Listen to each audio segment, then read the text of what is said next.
Welcome to Seek Reality with Roberta Grimes. Joyous conversations about what the afterlife evidence and modern science combine to tell us is true about our one reality. You have nothing to fear.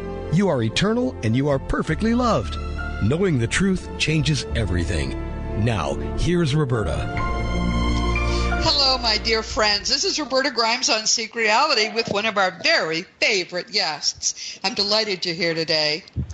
You know, one of the most frustrating things about this moment in humankind's ongoing development is the fact that we know so much now about what really is going on, and we even have a much stronger understanding of how reality is constructed, but still our ability to communicate with those that we used to think were dead is so minimal. We know Grandma's fine because we know how reality is constructed and we understand the eternal nature of our own minds. We even can communicate with her through a good medium. We can get wonderful evidence. She's doing splendidly, but there is no good way to just have a chat with her, to have her counsel us about our earthly lives. After all, now she has a very different, wonderful perspective. There's just no way to do that. We can't even just call her up to get the secret recipe for her turkey stuffing that now nobody knows how to make anymore. Why is that? Why is communicating with the dead still so hard? And are there ways we might maybe be based on what you and I are learning about reality and how it all works that might make it possible for us to communicate with dead loved ones directly without using a medium? Well, our guest today is the leading living expert on the greater reality, Dr. R. Craig Hogan, for the 27th time. We talk about the greater reality often on Seek Reality. In fact, you might say it's the primary topic of this whole podcast series. So perhaps we ought to pause here for a moment and just try to define it. I'm going to give my definition and we'll ask Craig for his. This is the largest conceivable topic you could have, but it's one that didn't even really exist in people's minds until just a few decades ago. What is the greater reality anyway? Well, the greater reality is everything that human beings are able to determine exists. It isn't what we can imagine might exist, not what scientific materialists can demonstrate does exist, but what materialist scientific evidence and the study of non-material phenomena, plus all the evidence and information we're able to glean from those who aren't really dead after all, plus what we can learn when we put all those things together, what all of that tells us is true. That is the greater reality. It is, of course, many times the size of this material universe, to the extent that talking about size really even means anything, and it's absolutely eternal, if time means anything. And what's wonderful is that this whole greater reality actually fits together and it all works together to an amazing degree. It makes sense. It does what all good scientific theories must do, which is to fit with and illuminate a lot of other slants that we might take on reality. So it's possible now to encompass one vision, one overarching theory that allows us to make sense of literally everything. That is the greater reality. It includes, of course, this whole material universe, plus that much greater set of realities that we can determine we'll be returning to at death, and actually also everything else that's real. No one has thought about the greater reality more deeply, nor worked at understanding it with a more sincere and certain vision than Dr. R. Craig Hogan. In fact, his book, which is Your Eternal Self, I always recommend. I give away copies to friends. I've invited him to join us for the 27th time in 6 years to help us understand some very specific questions from listeners. A few weeks ago, our guest on Seek Reality for the second time was David Allison. He's a successful businessman. He lost his only son, Davey, 3 years ago at the age of 24. And David's book, Finding Davy, is a beautiful account of the signs and messages he's gotten from his son. Now, David is working with that wonderful organization that we promote, Helping Parents Heal, to teach newly bereaved parents to ever better communicate with their children. After that interview we did with David, David Allison is his last name. I started to hear from parents and others who wanted to learn how to better communicate as well. I mean, if he can do it, why can't we? So I called our guru of all things communication, the wonderful Dr. Hogan, and asked him to help me explain why communicating with the dead is so hard. How can any of us learn to have a much closer relationship with loved ones we used to think were dead, and what is going to happen to make communication even easier? Welcome, Craig. I am thrilled you're with us again. Oh, I'm thrilled to be here, and it gets better every time. So it really does. I'm looking forward to today. We'll have a wonderful conversation. So first off, you heard me define the greater reality my way. Yes. How would you define it? Yes, it includes all of that. It includes everything that has ever been, everything that will ever be, and everything in any space in the universe, plus all of the other dimensions. And they tell us on the other side that there are millions of planes and spheres and dimensions, and that we're just sampling one small part of it. But all of that is the greater reality, and all of that's accessible to us in one form or another. Sometimes it won't be accessible until after we leave this realm. In other words, we change our focus from this realm to another realm. But it's all going to be accessible to us, and right now, we have much more accessible to us than people realize, because we're not reared to focus on anything but the physical realm, but what the sensitivities are that we're engaged in as we go through the physical realm. And so we don't really understand all of these other possibilities. And one of them is communication with our loved ones on the other side. So, but the key thing I think we want everyone to understand about the greater reality is it's much, much more than science appreciates. It's much more than anyone who just focuses on the afterlife appreciates. It includes all of that, but it doesn't include anything hypothetical. It includes what's real. I think it's very important for people to understand this is real. And there are people living now, I think they may be in diapers, who will see science catch up with what we already know about the greater reality. Don't you think that's true? Yes, that's true. And we are seeing the changes happen right now. We're seeing the people who are discovering things about the greater reality and about the afterlife are the scholars. They are the physicists, and they are the physicians, and they are the people who are studying the field. And they are highly educated people who are delving into it, who are accepting the data wherever the data take them, and the data takes them into understanding that we are living in a greater reality, and that we can have access to anyone who's ever lived, and those who are living on the other side are constantly trying to communicate with us. We just have to learn how to do it. One of the things I think that makes it hardest for scientists to really get their minds around what's going on is the fact that they're still determined to believe consciousness is generated by the brain, when, of course, no such thing is true. Consciousness is the basis of all realities. It's really, I think, don't you, what ties all these different aspects of reality together. Yes, consciousness is the fundamental. So in other words, everything emerges from consciousness. And it's rather like when we're dreaming. When we sleep, we dream. And we have the characters in the dream, and we are one of the characters in the dream. And there's scenery, and there are events, and all of the continuity in the dream. But all of that's in our mind. So all of that's happening while we are lying asleep. And the same thing happens in this lifetime. All of these things that are happening are in the mind of God. They are in consciousness.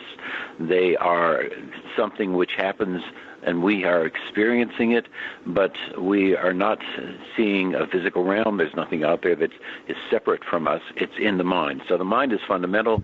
The mind is creating all of this just like a dream, but all of it is real and substantial. And with those people who are living on the next plane of life are also experiencing the mind.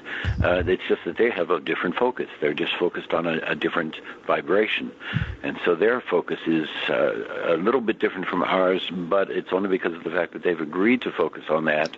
We've agreed to focus on the earth plane, and so we're going through Earth School now, but we will change our focus, and when we change our focus, we simply have to leave the body behind, so we just take off that old tattered body and put on a new body, and we go on with our lives on the next plane of life, but it's just a change of focus. It isn't anything any more substantial than that.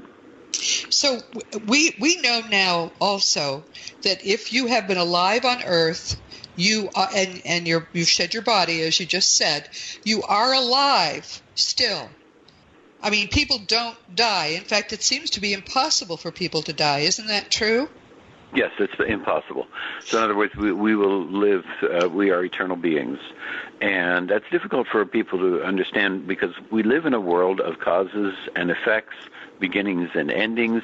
We can't imagine the possibility of something never having an ending.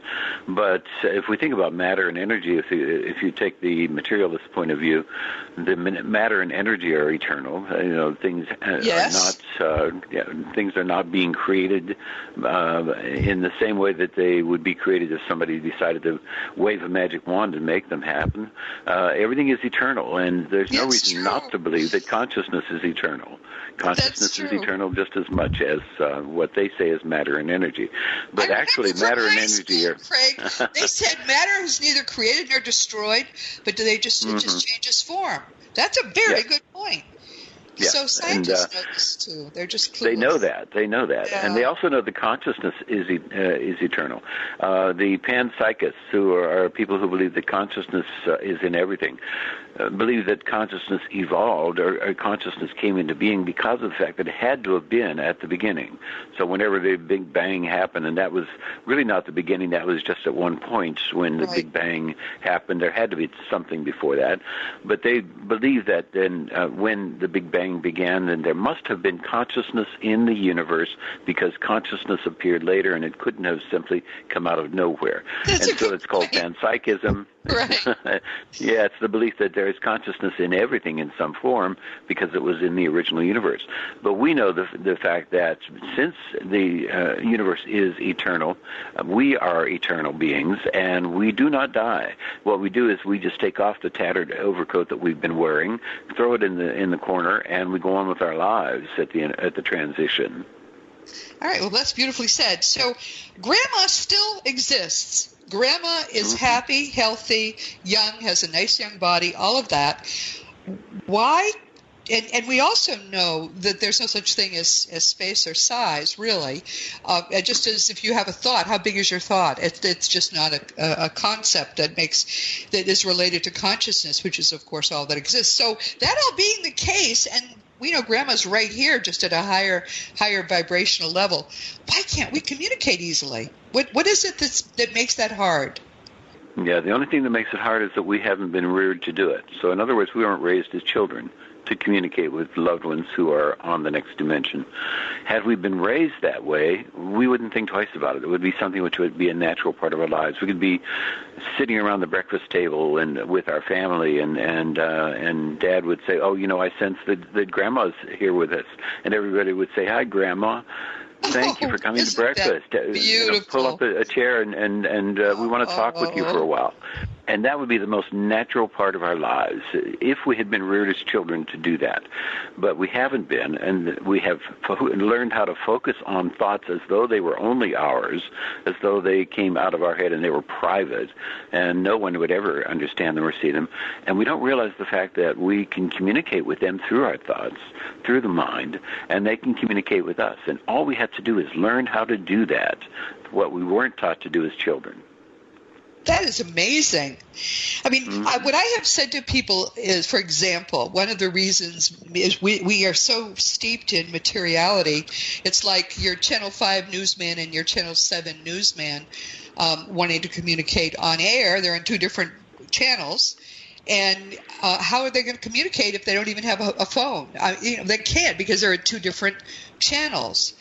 Isn't that true? And what Grandma would be doing would be basically going to our channel, and then we could communicate just fine. We just wouldn't be able to see her necessarily. Yeah, that's true. And they receive our thoughts. So wherever they are one with us. They are still unified with us. And so they receive our thoughts wherever they are.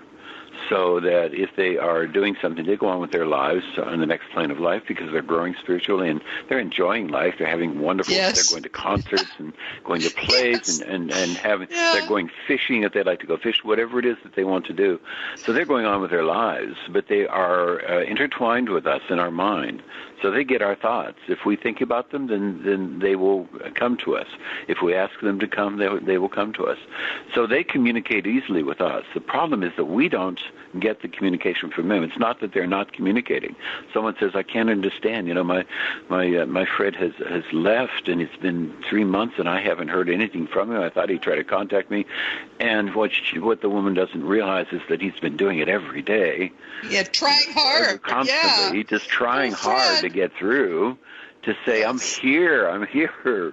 Darling, yes. I wish you could realize that, because I want you to know that I'm healthy and happy, and I'm looking forward to the next stage of life, but I won't leave you until you stop grieving. And so then the communication is coming through. She just is not receiving it. Many people will say, too, and I'm sure you get this, well, I thought I heard his voice, but I'm sure it was my imagination. Or, Yes. I thought, that song playing suddenly when I walked into the store, that was our song. I'm sure that was just a coincidence. You hear that, don't you? Oh, yes, all the time. Poor Fred! He's trying so hard. Yeah, he's trying so hard to get through, and if we can just be open. We have disenchanted the world. So what we've done is to eliminate anything that could be enchantment, anything that could be in the mind that would be delightful from our loved ones.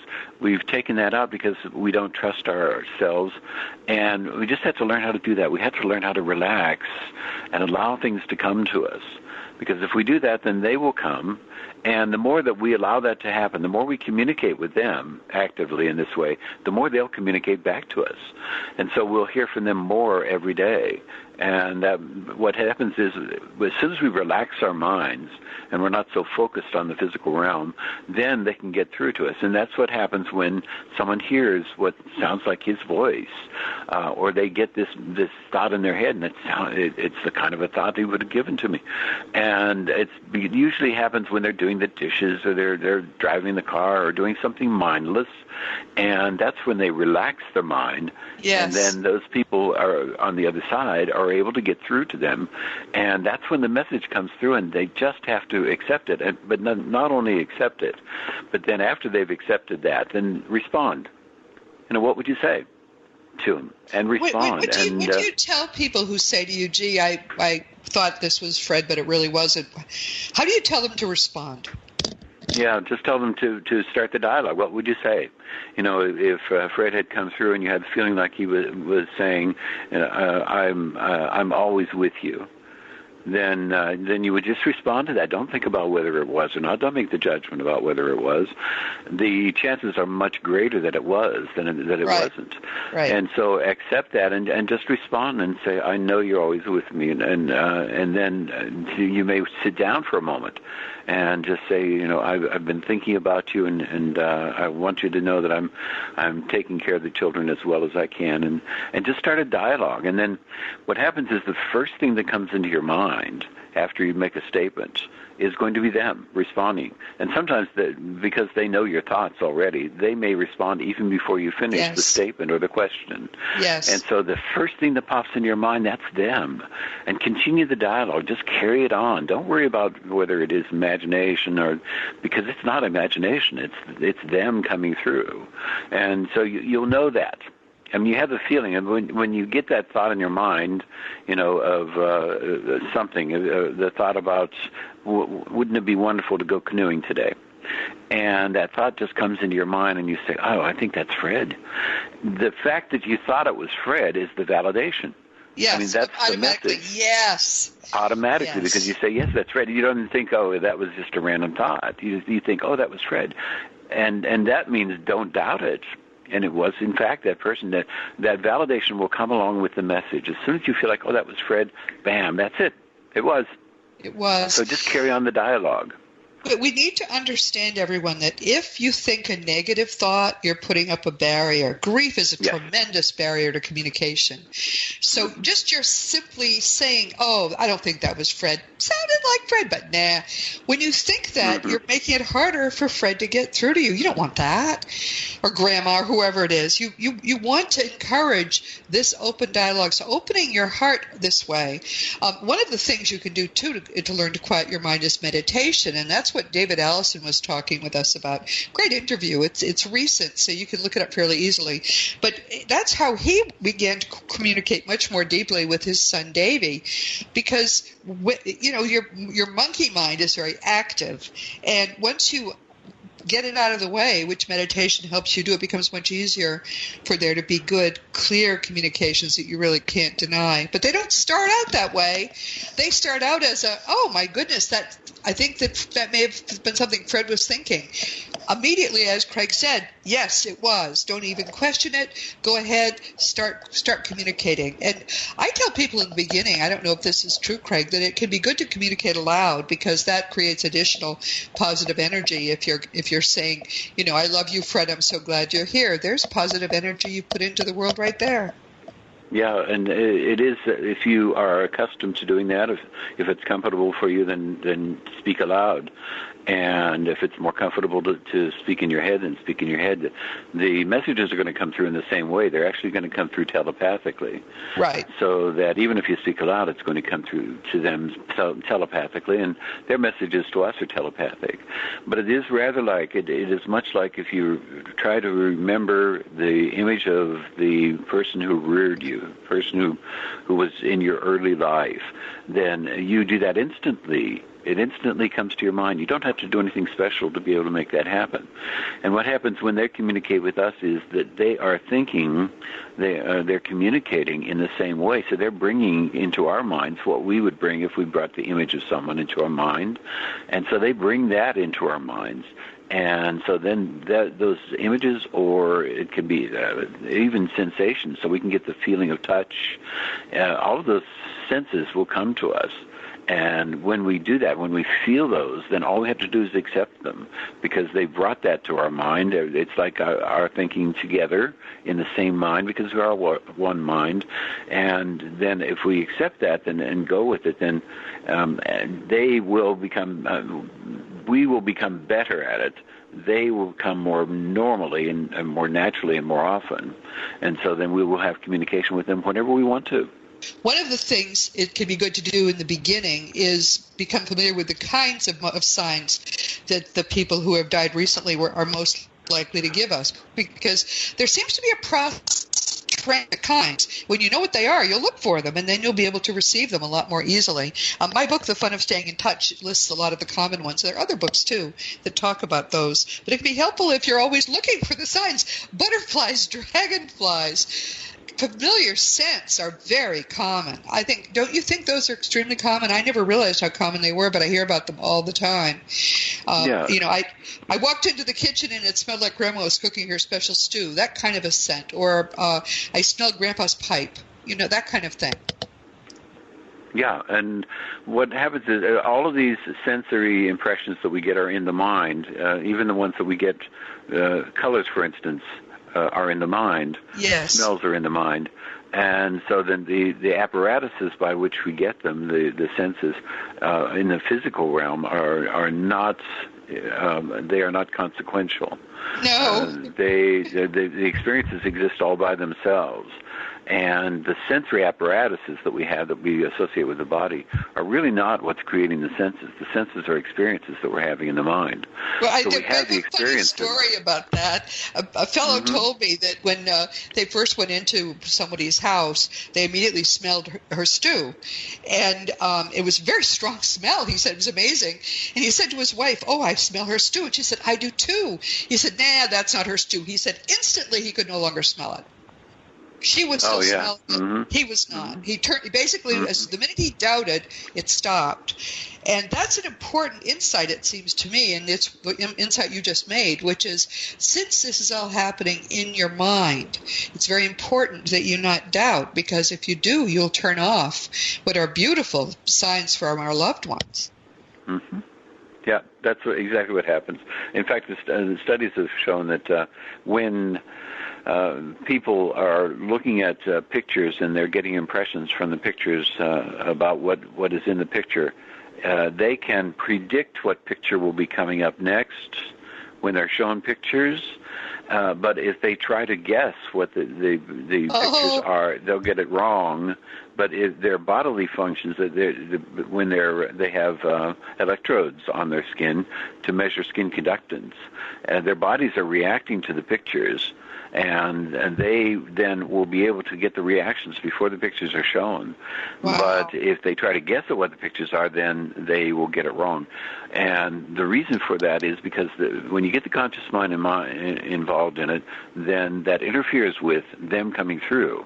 And so we don't get the messages then. So as you say, if you make a judgment or stop the process and start to wonder whether that's really them, then that will stop whatever the dialogue is that's going on.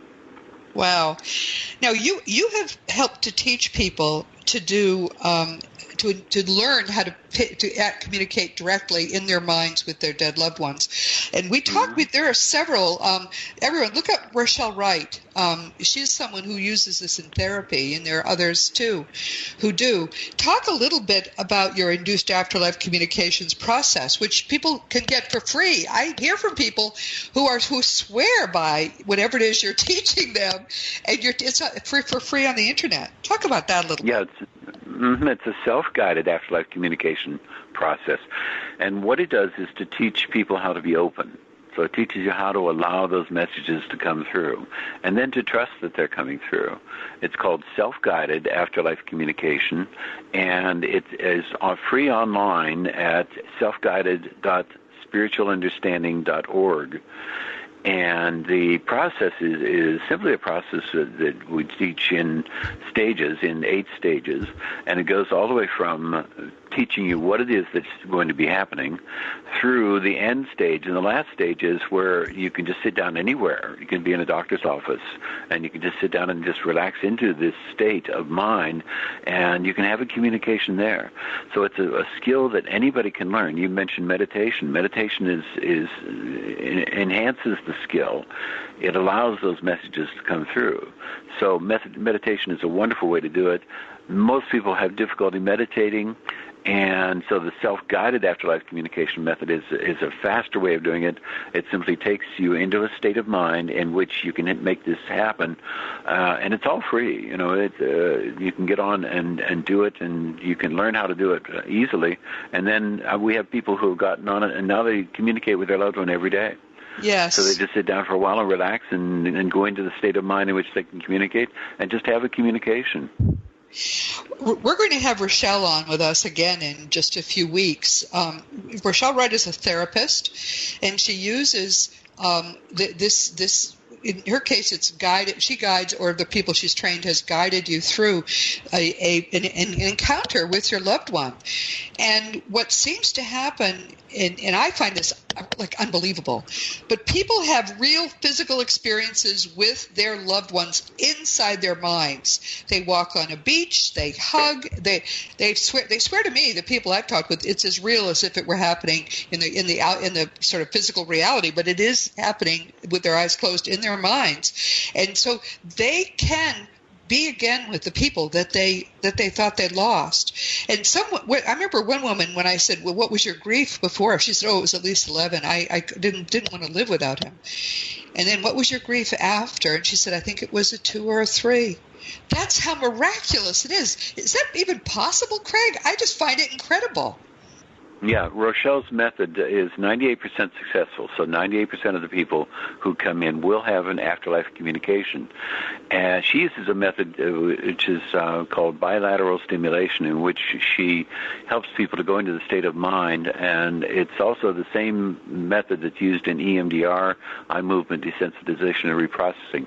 It's a psychotherapy method that's only done by psychotherapists. So this is something that is administered. The client comes into the office, and they're sobbing and racked with sobs. And, yes. And they say that their grief is a 10 plus on a 10-point scale.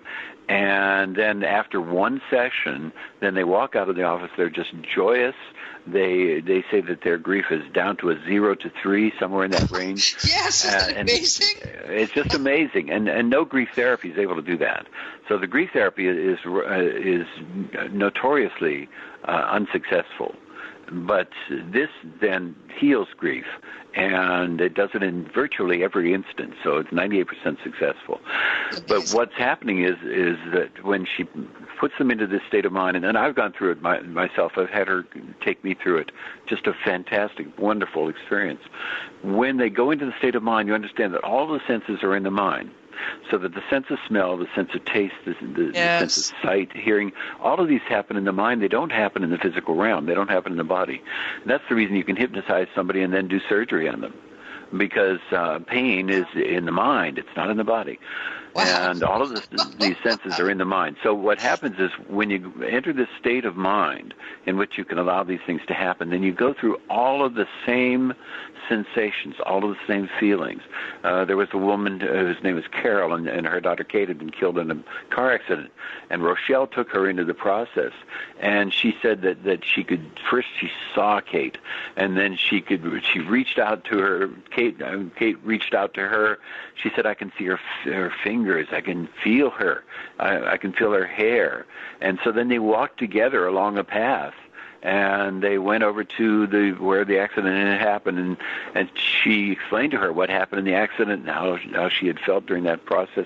And they hugged and kissed and walked along the road together. This is what happens in these experiences, because all of this is happening in the mind.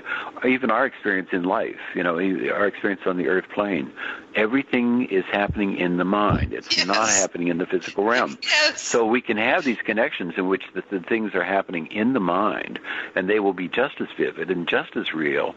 And even the environment, we can be walking on the beach. They walk on the beach together. Yes. And people say they've dived into water together. They've jumped into water, and all of these experiences are the same because of the fact that it's happening in the mind. All we have to do is be open to it, and it will happen. If their parents were comfortable with communication and taught that children, children naturally communicating with the people who are not embodied. Is that possible? Yes. Yeah. So what happens if we were reared as children, if our whole society were reared to communicate openly with the people who are on the next plane of life, then that would be just a normal state of affairs.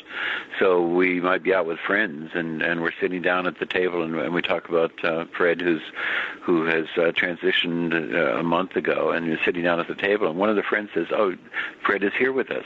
And everybody chimes in and says, "Hi, Fred. We're so glad to see you. And we know you made a successful transition, and we want to hear about what happened with you." And so one person will say, "I just got the impression that Fred had said that he now actually has a house on the other side." And another person will say, "Oh, and he's saying that the house is just the bungalow that he had always wanted to have," and so on. And this would be a normal part of our everyday lives if we had been reared to have these communications, because we have the capabilities. We are all able to do that. We don't have to be mediums. We are all mediums. And so we could do that openly and easily if we had been reared to do that from children. Wow, we have a lot to look forward to. Meanwhile, though, there are people who are trying to develop electronic methods of communication, physical methods of communication, and the people who are doing that, many of them are not embodies. Famous names are working on this. Is there any more news about the state of play with the stations or with what's going on with electronic communication development? Yeah, it's advancing, and the work with the stations now is becoming.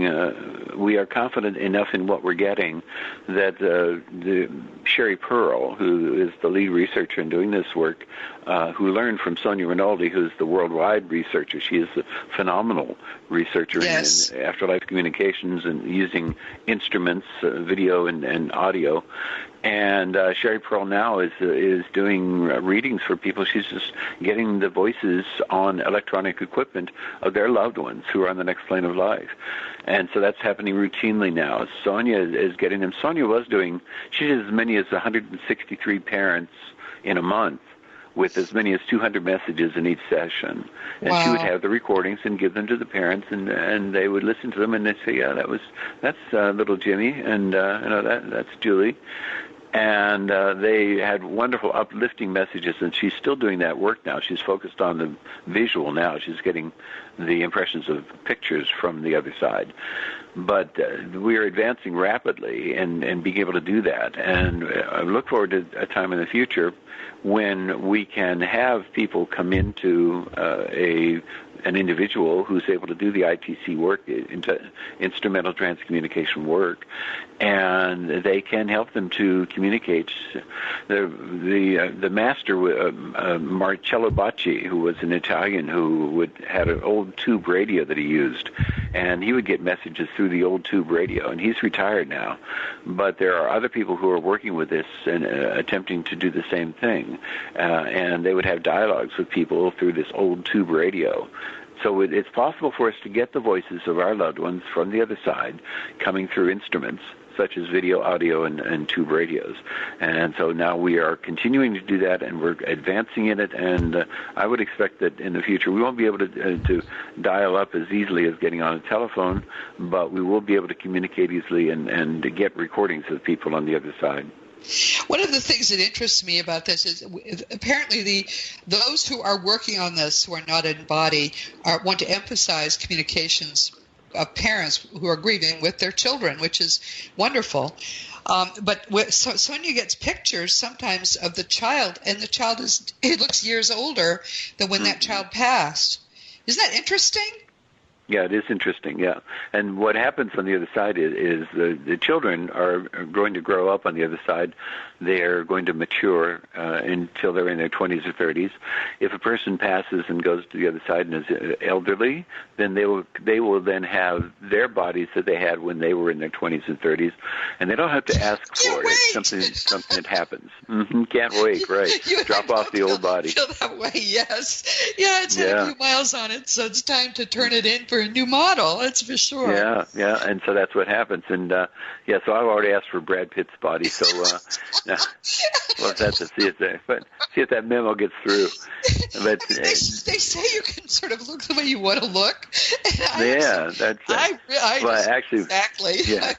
Yeah. What happens is that you don't have to think about it. You don't ask for it. So in other words, you don't create a body. What happens is that we have the body and the surroundings that we want to have. So whatever is the desire of our heart. And if we like to eat, if we want food, then food will be there. If we won't have to think about it or ask for it, it simply will be there. I've even had one incident with somebody who had come through, Leslie Flint, one of the mediums, and he said that he was smoking his pipe on the other side. Now, it wouldn't have been smoke. It wouldn't have been harmful to him in the same way, but it would have all the same flavors and all the same feelings and all the sensations. Anything that we want to have is automatically there. We don't have to ask for it. In other words, we don't create it on the other side. It's simply there. Simply there, your mind basically created it. Mm-hmm. Yeah, the old saying, you can't take it with you. Well, it turns out you really can. You can, right? That's true. So if someone is driving in his car right now and saying, well, but why? I mean, that doesn't make any sense. Well, it does make sense, because what they're trying to do, those who are helping us through this process, is wean us from dependence on caring about material things. So if there's a material thing you want, they'll give it to you. And then you realize it's not worth anything. It's the things of the spirit that matter. This is all the part of the process of weaning us away, or at least I think that's true, from caring about material things. So it makes sense, but it also makes it so much more fun. Yeah, and this is something which we can do in this lifetime. So a large part of what we do in our lives is we should be weaning ourselves from material things and enjoying the spiritual things. And as we do that, then we become happier. Happiness is the goal. That's something that everyone wants to have. And all of the things that we do are an attempt to become happy, to feel happiness. But it is not something which is a goal that can be attained all by itself. It's a byproduct. It's the result of not being attached to things, because things are going to go away, things are going to make you miserable, but being so confident in yourself and so feeling like you are an eternal being having a physical experience that you just feel happy all the time. You don't worry about things. That's the kind of happiness that we want. We get that on the other side, but we can get it on this side too, and we have that opportunity. We're going to work on helping people get to that state of joy, of happiness, of peace, of bliss, of contentment when they're here. Now, there's one more kind of communication we haven't mentioned, and Rob Blackburn was on a few weeks ago on Seek Reality, and he is developing as a physical medium. What a delightful young man he is. He's working with you. Tell us a little about that. How long have you been sitting in circle to do that? Yeah, we've been sitting for about 12 years. Wow. And when we say that we're sitting in circle, what that means is that we will sit in a room that's dedicated to this work, and we sit in the dark, and we then sit around the table, and sometimes we'll join hands, but then we will do what's classically called a seance.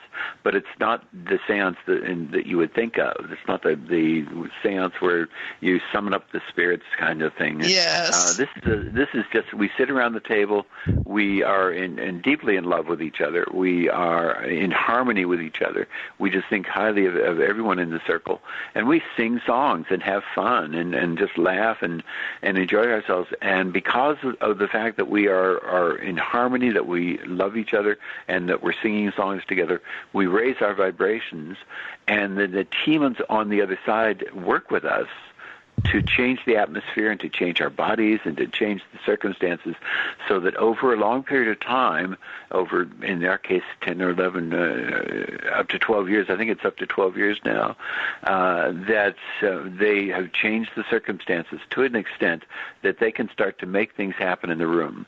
They can start to move things around in the room. And you have one person who is what's called a physical medium. And the physical medium is what Rob is developing to be. Yeah, and the wow. physical medium can have ectoplasm, which is a substance coming out of the body.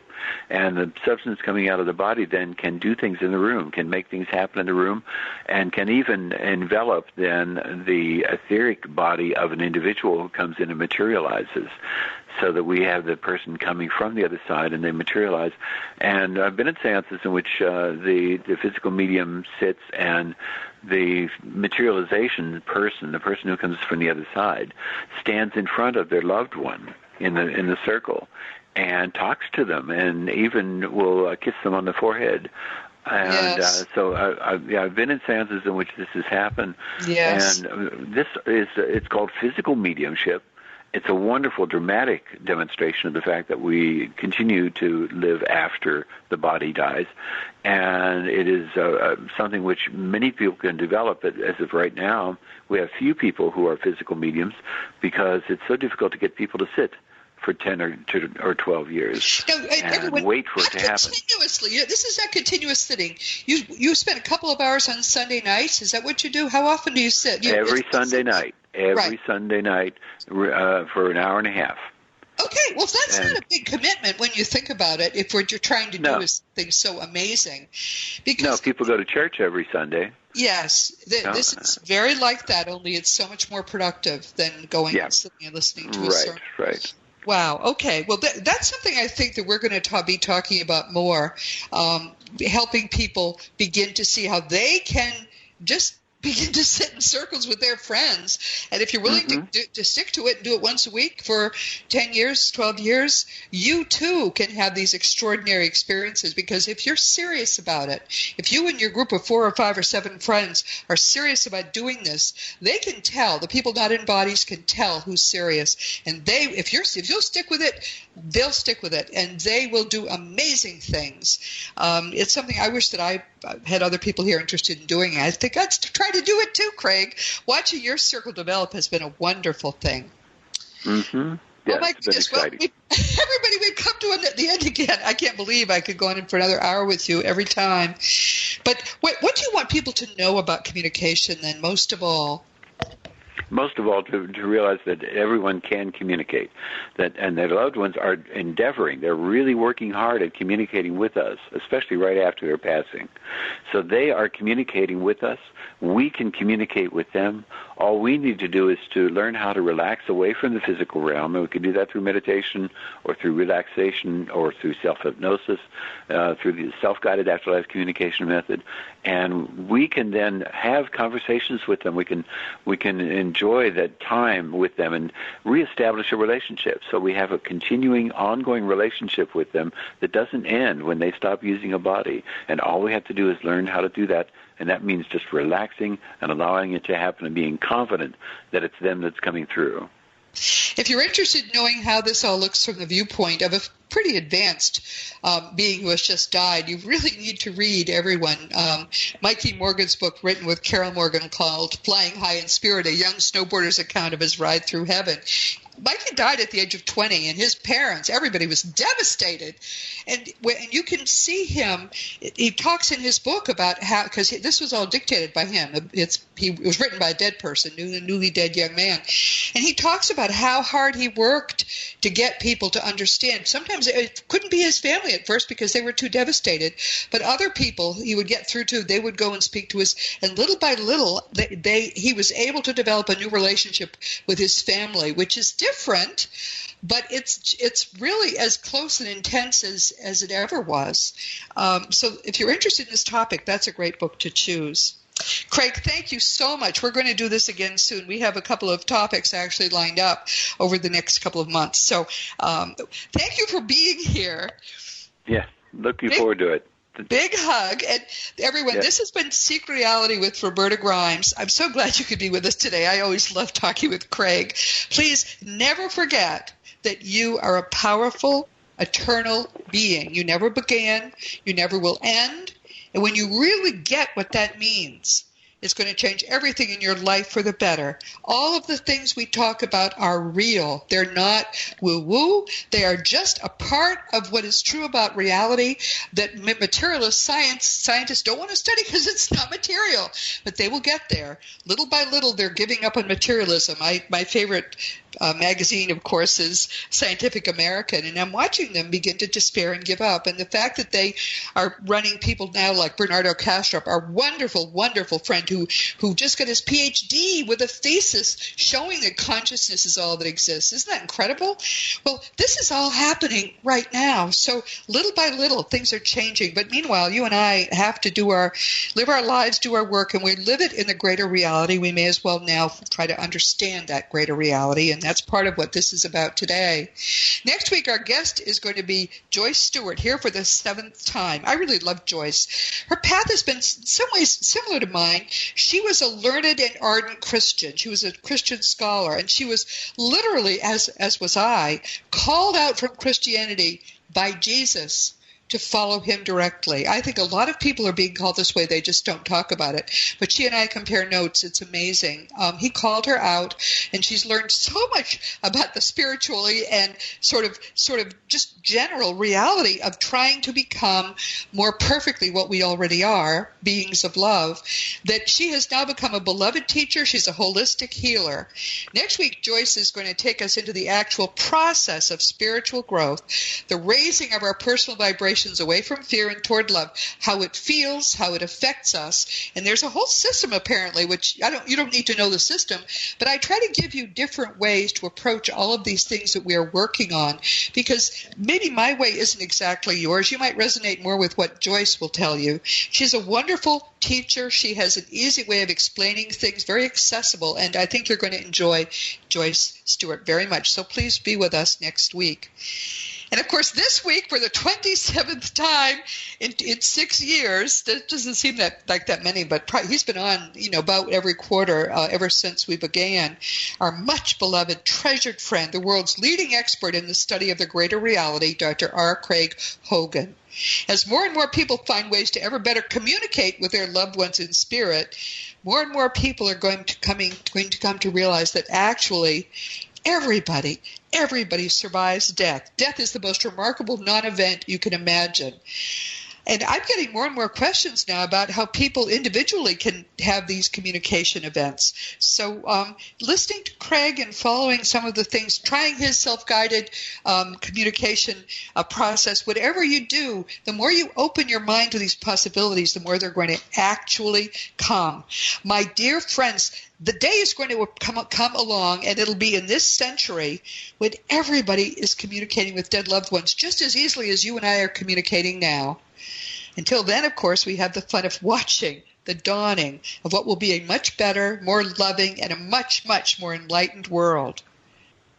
As you know, I have a bunch of nonfiction books out, and we will have a brand new book in the fall. It's called The Fun of Loving Jesus, Embracing the Christianity That Jesus Taught. I think that if you've wanted to have a closer walk with Jesus, this is the book that will help you do it. What we're going to try to do is give Jesus the movement he came to begin in the first place.